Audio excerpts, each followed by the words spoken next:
Thank you for joining us on another episode of Potheads Pondering. Today I have MJ.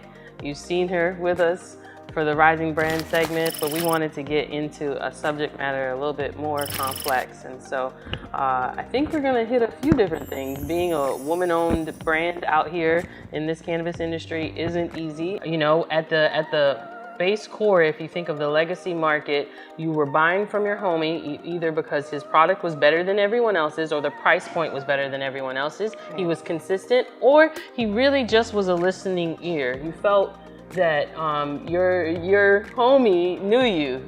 So when you're getting into this actual market in this industry, why do cannabis brands decide that like branding or their story or any of these reasons don't matter anymore? Like, the community wants to know why you're selling this weed and how can you make it better for them, at least here in a horizontally like integrated market. Not being vertical here in Washington prevents you from being straight from the grower to the consumer. So branding has exploded, you know?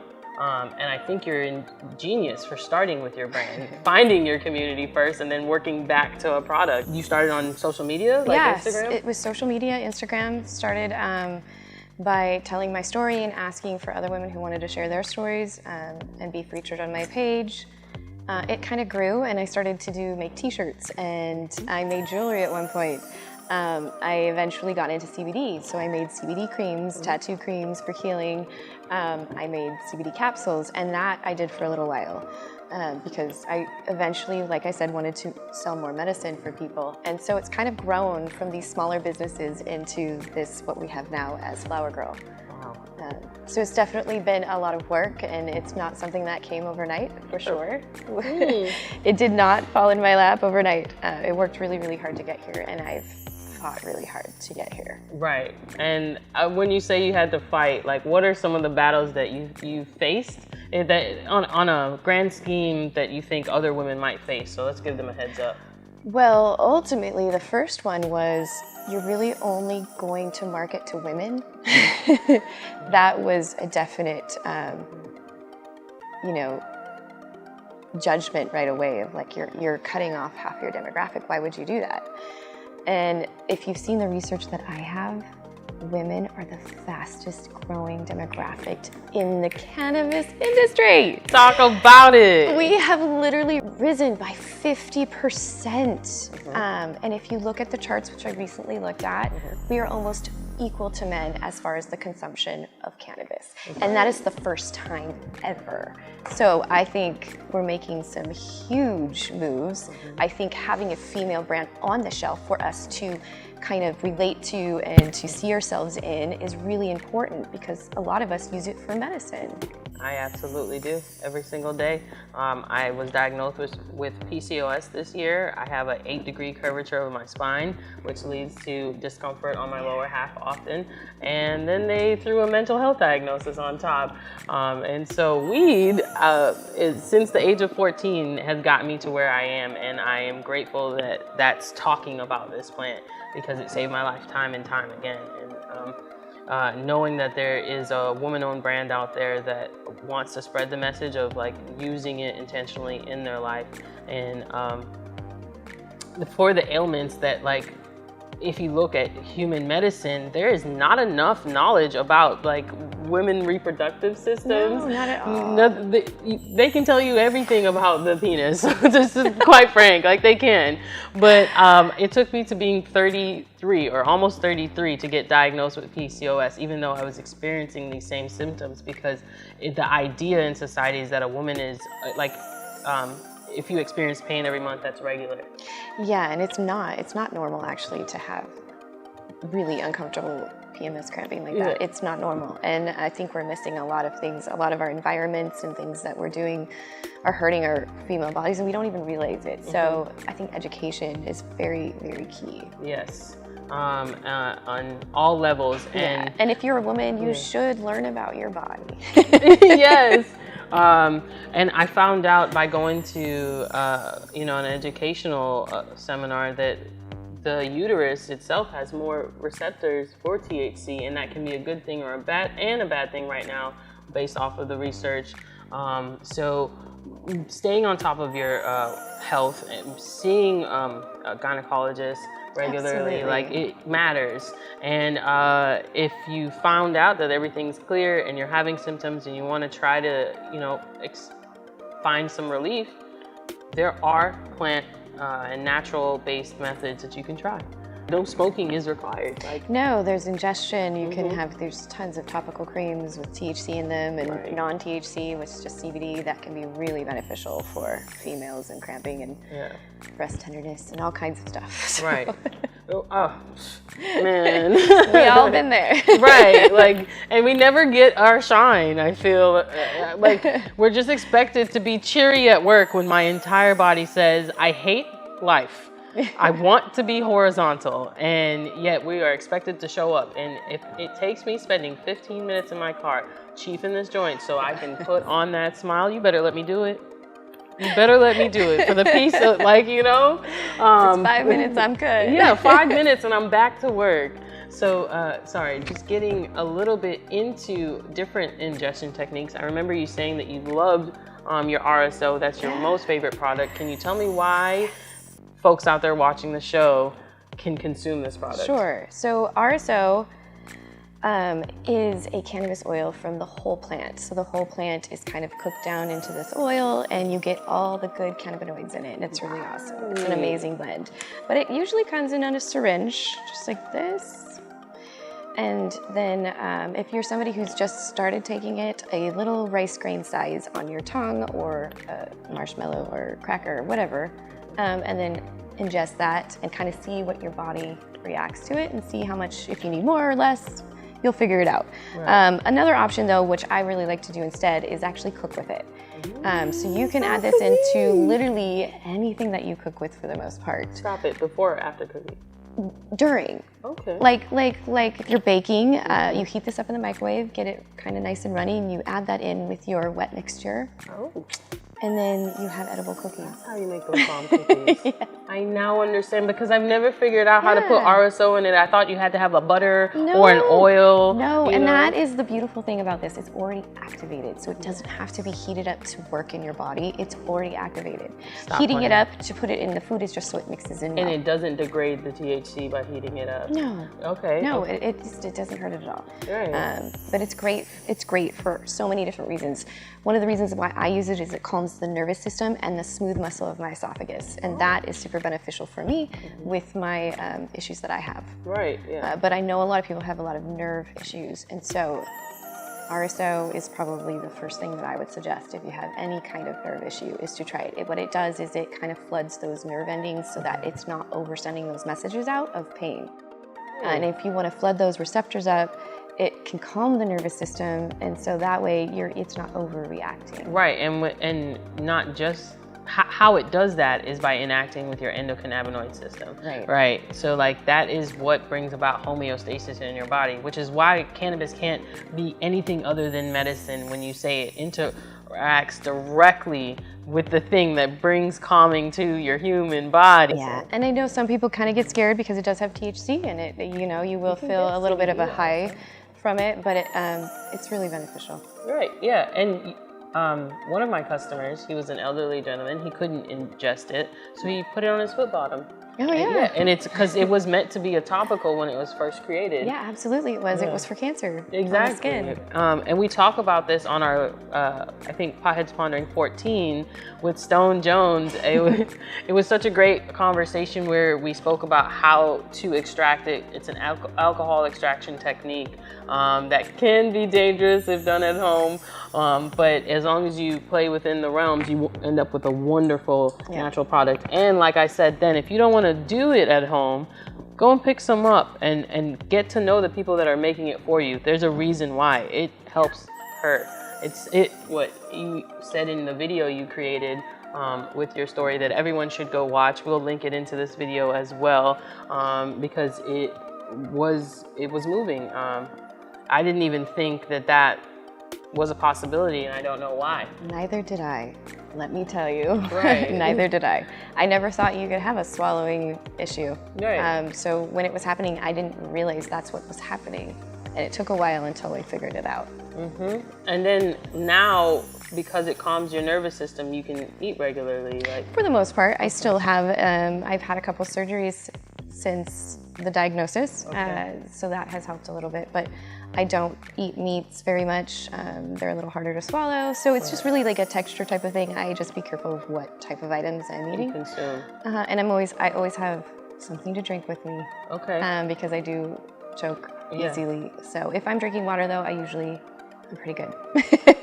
I think that over an amount of time you kind of adapt to your disabilities, and I've sort of adapted to it. Have you had conversations with your friends on how to help you? Because if I saw my friend choking, I'd automatically want to slap them on the back, and I don't know if that's helpful. And usually it's not.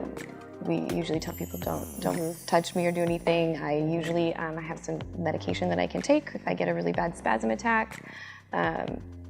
So yeah, usually I'm just take care of myself, but like don't be scared either. Right. I mean, I guess would be the other thing is So sometimes because it interacts with the nervous systems when I get these spasm attacks. So it's kind of like a trigger of my nervous system. So a lot of times I can get emotional through it because it's just overwhelming of the whole thing. The spasm attacks, it's kind of like a seizure inside your body. Wow. So it's just it's a thing. I know. Thank you for sharing, because that is like, I think of all of the obvious battles that you can see individuals face with disorders, but these subtle ones, like, and then I just know humanity is so complex with them, with their needing to understand instead of just accepting a human being that is trying to survive out here. So I really appreciate you sharing your story, because now that I know it happens, like, there are more than just you. Absolutely. There is so many more, and they don't even understand what's happening to them. And so obviously I like to speak out about it because I had no idea. Right. And it took a really long time for us to figure it out. Right. And now you're here 5 years later. And RSO is such a blessing. And like, this is what keeps me out of those spasms. So this is what I religiously take daily. Right. Okay. What's your normal dosage daily? I take it throughout the day. So I actually do stick with the smaller grain size. I like a smaller dose, especially I want to be able to function in my day.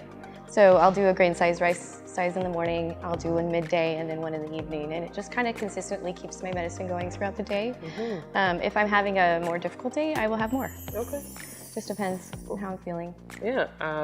For my cannabis consumption, usually I like a CBD honey or like a tincture, an edible during the day, and then sometimes in the afternoon, that's where I switch to flower, because at the end of the day, that's where I started. With cannabis, so it's just rolling up a joint is therapeutic, having that experience. Absolutely, I love smoking my joints too. But yeah, the consumption, I love vaping and smoking my joints as well. That's also something that kind of helps me in between my doses. To keep the cannabinoids level up in your body, right? Yeah, that makes sense. That is why cannabis use is such an individualistic approach. It really is, because I know some people who can take 300 milligrams and they're fine. So it just really depends on your body type, how many receptors you have in your body, and everybody's different. It's kind of like a thumbprint, is what I've learned. So everybody's different. And for us, it's based off of your hormonal flow. So with women, it also is your cannabis consumption linked to your cycle as well. It changes. Stay Polite. Man, I wish I could remember their names off the top of my head. But the doctor that founded that, she was also involved with the Ames Institute, and I'm gonna kick myself later for not knowing her name. We'll have to retouch back on that. I definitely try and do as much research as I can on female health and cannabis. It's really hard to find that information. Okay. Oh, Canna Mom, you said you had some tips and tricks for being a Canna Mom out there for women. Oh, yes. Okay. So a lot of questions people have is, how do you approach cannabis with your children? For me personally, my kids were a little bit older, so I guess it was a little bit easier to have those conversations with them. But I was really sick, and I basically was very honest with them, and I said, this is medicine that I need. It helps me, and they saw the change in my body and how I they just saw how well it helped me, and so they understood that it was medicine for me. And I never did it in front of them. I have a separate spot in my garage with the air filter that I go out there and I have mama time. Right. I will tell my kids, hey, I'm gonna have some medicine, and then we'll get on with whatever we were gonna do next. And they know, they just sit and play their phone or whatever they're doing until mom's done, and then we go on with the rest of the day. Right. There's no questions. They understand it's mom's medicine. And so honesty for my household, I think, has been the best for us. Okay. But I know that can change when you have younger ones, and them going to school and talking about it and things like that might be alarming. So those are things to discover for your own families, I think. Right. Everybody's just so individual.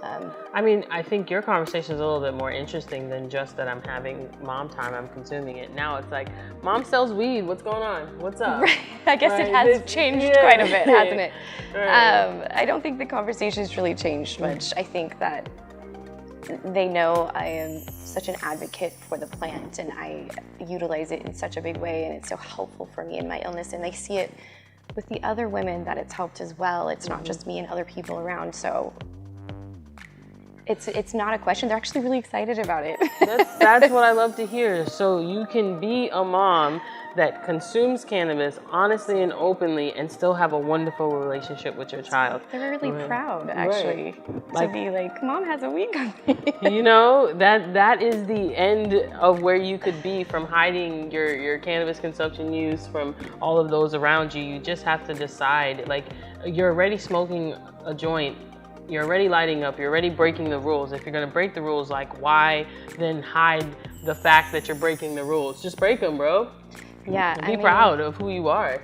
Yeah, and we set rules for them, you know, like you can't, you know, we don't want you smoking outside the house if they are choosing to consume, and we don't consume with them. I do have older children, so and I'm talking adults and 20-year-olds, and if they're living in my home, we don't consume together. If they're outside of my home, that's a different story. But I feel like it loses a little bit of respect in a way if they're living with you at your home. So consuming with each other for our family wasn't the best policy. But yeah, like I said, everybody's family is a little bit different. Yeah, you have to, but it's a conversation that must be had.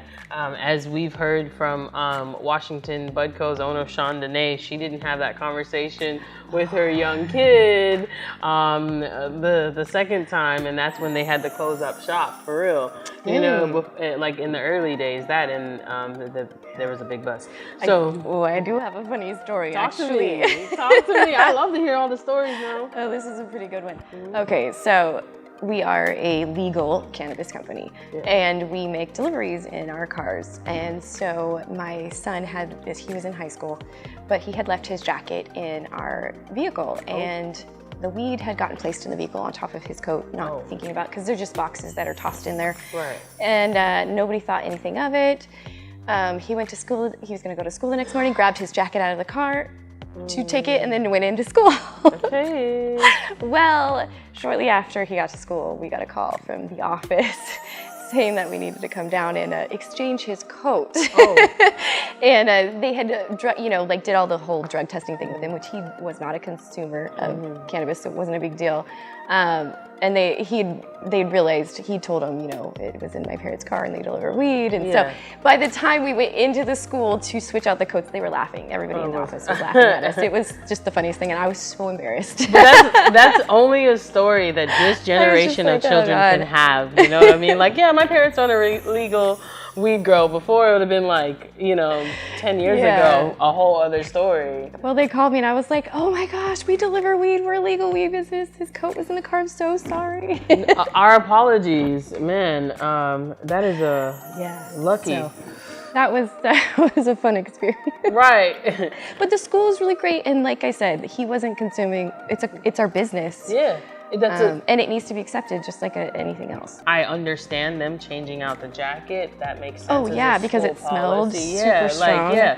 And being cautious of your smell. I've seen the cannabis cutie out there talk about like your kind of prep work technique, which I approve of. So I try to be clean. I wash after I'm smoking or what have you. I wash my hands quite frequently. I do like to smell nice. So there are some places where smelling like a bunch of weed is not accepted. but I don't go to those places. Because like that, or let's have a conversation in those places. Why do you think that like I would never go to a school? I understand that those are children. I don't know those children. I'm not going to make that choice. But if I'm going to the grocery store, I think that it's just like, it's keeping it away from the children and having that respect of like, I understand this is not for everyone. Right. But don't judge me for consuming it in my privacy or where it's accepted. Exactly. And it's a conversation that you need to have on a level with each person you come in contact with, because that's a different parent, you know what I mean? Like, but I believe that the community of cannabis consumers, we are at the place where we should be able to have those conversations with these and be like, hey, I do use this plant, so like, how do you want me to respect your space? Right, yeah. Yeah. And I think that is it for Potheads Pondering. I really enjoyed our conversation. Me too. We went all over the place, but also to one straight dynamic. More women in weed, more acceptance of weed, and y'all stay baked.